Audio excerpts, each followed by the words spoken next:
Ko mumeze neza nanone nta nitutu wanyu teki ubagezaho uko buryo wakora amafaranga online, harimo haba nta gishoro haba ari igishoro, nkabareberamo aka business keza wakora guys. None aka business kasohotse ejo, bundi kuri 24 niyo maze ugende kukigaho ndebe niba umuntu yagakora, gusa nyine maze kubona yuko kizerewe nawe wahita ugakora nkuko bisanzwe. Nukanda kuri link urasanga muri description yawe, cyangwa se muri description yanjye, muri comment ya mbere urahingukira kuri page imeze gutya. Ahangaha urashiramo nimero yawe ya telefone, ushiramo password, nawe wongere usubizemo indi password, urebe ko umuntu wagutumiye ari iyi code irimo, kugira ngo uze kubona bonus y'icatanu. Ni amafaranga icatanu cy'umura kwiyandikisha bahita baguhereza, ndetse ukahita unayabikura ako kanya ubishatse. Noneho nta kindi kintu wigizamo, urahita ushiramo ibingibi ibi bamaze kugusaba. Ngaha turashiramo nimero za telefone,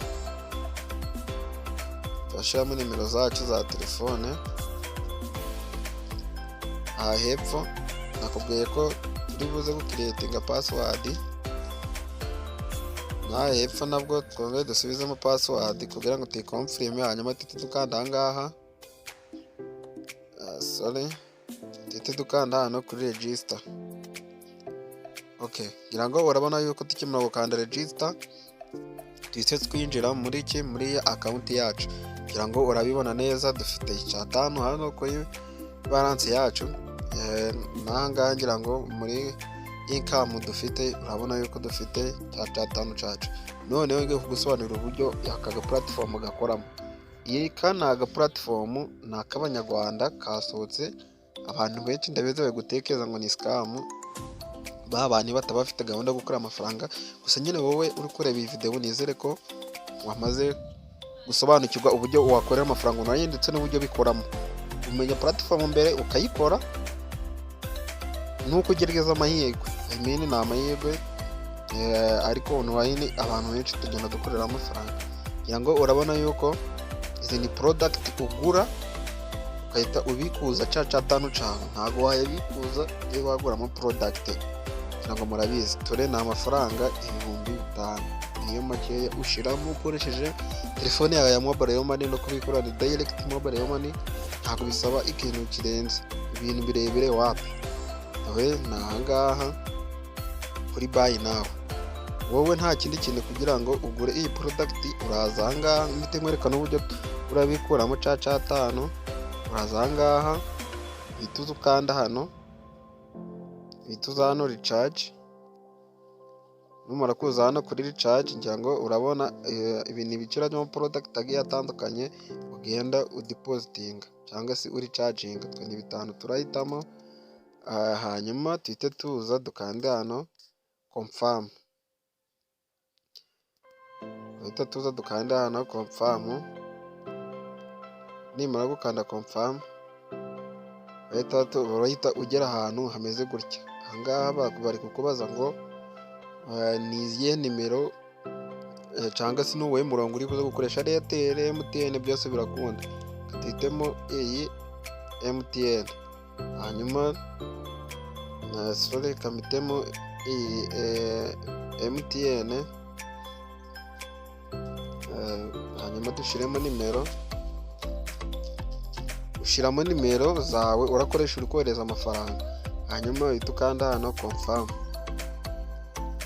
Okay, ukimara gukanda confirm ngira ngo bari kukwereka uburyo uri buze gukopiya ibintu kugira ngo weze amafaranga, ariko dakore ku buryo bworoshe.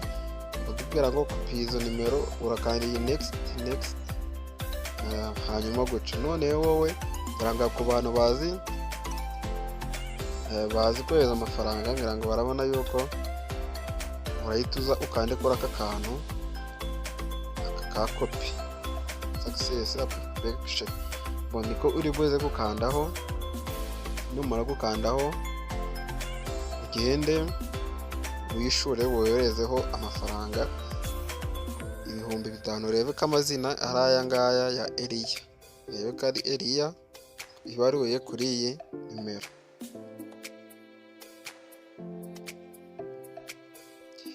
Ku bantu bazi kureba neza, ngira ngo urabona yuko amaze kohereza y'amafaranga 5,000 kuri Vedaste Niyomugabo.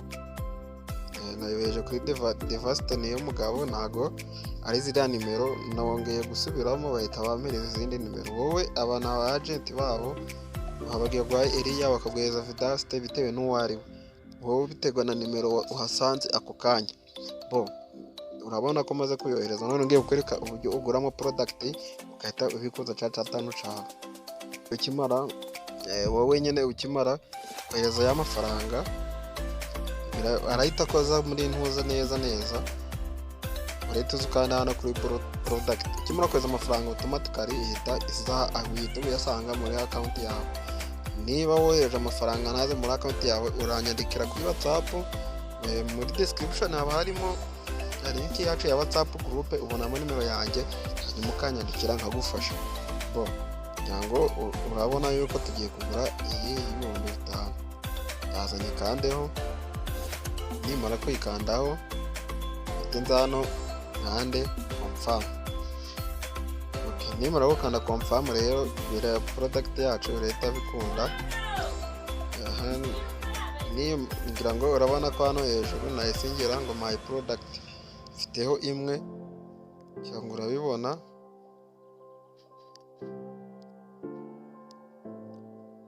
Urabibona dore, urabona yuko product yacu twamaze kuyigura. None ugiye kwereka uburyo turabikura ca 5 cacu. Mbere na mbere ikintu ugomba kubanza wakora, ugomba kuza ahangaha kuri withdraw. Ahangaha kuri withdraw, hanyuma urasanga ari ca 5 cawe, kwereka uburyo urakibikuramo. Uhituza uhitemo ahangaha, uhitemo banki nimero nyine y'uburyo urohereza amafaranga.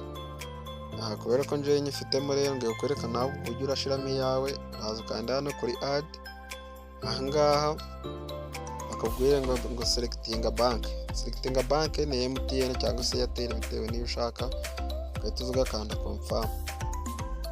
Ngira ngo urabona ko yamaze kugera ahangaha, urashiramo amazina abaruye kuri ya nimero yawe.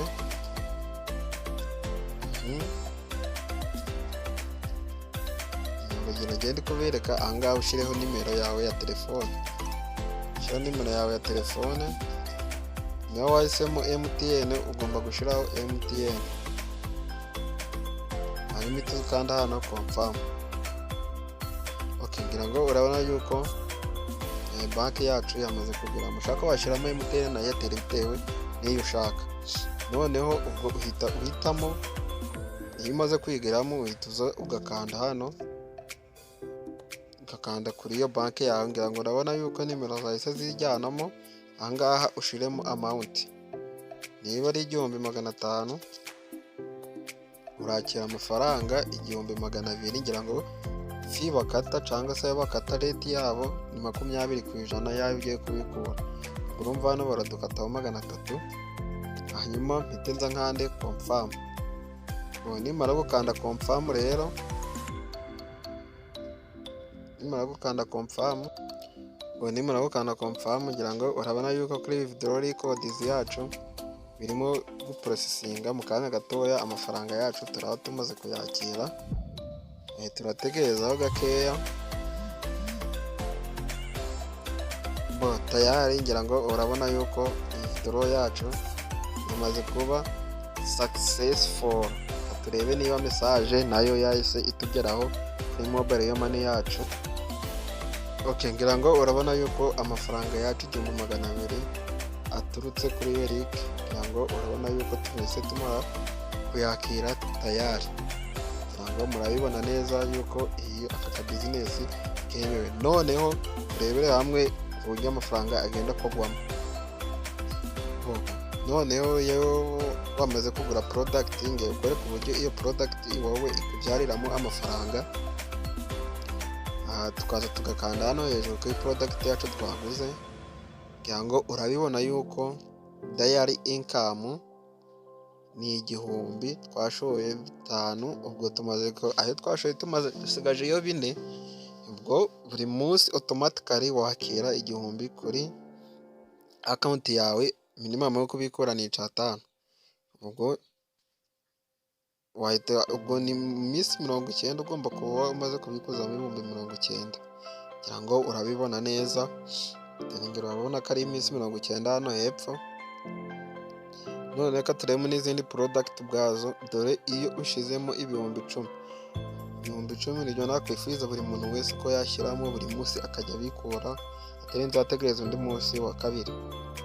Nayo ni iminsi 90 ukabikura ibihumbi 2 n'amafaranga 50. Ubwo mu minsi 90 ukaba ufitemo ibihumbi 184,500. Aya ni amafaranga akorerwamo papa, ni amafaranga akorerwamo nawe bitindiganya, cyangwa uragenda urabona ni amaproduct menshi ugenda ugura bitewe n'ubushobozi bwawe, niyo ugenda ugura. Ubona hari n'ubundi buryo bwa diary, hari uburyo bwa diary income cyangwa se bwa check-in. Iyo n'ubuntu ukora check-in buri munsi, kugira ngo urabona yuko namaze gukora check-in bakaguhereza amafaranga 50 y'ubuntu, kugira ngo murabibona neza. Ni ubu buryo aka platform gakoramo, nawe wagakora. Niba utari wankorera subscribe ku channel yacu, wakora subscribe ukagenda turebera hamwe n'ibindi bintu bigiye byinshi bitandukanye. Ibyakunanira uranyandikira WhatsApp ndagufasha. Link yo kwandikisha iri muri comment ya mbere cyangwa se muri description. Ciao ciao.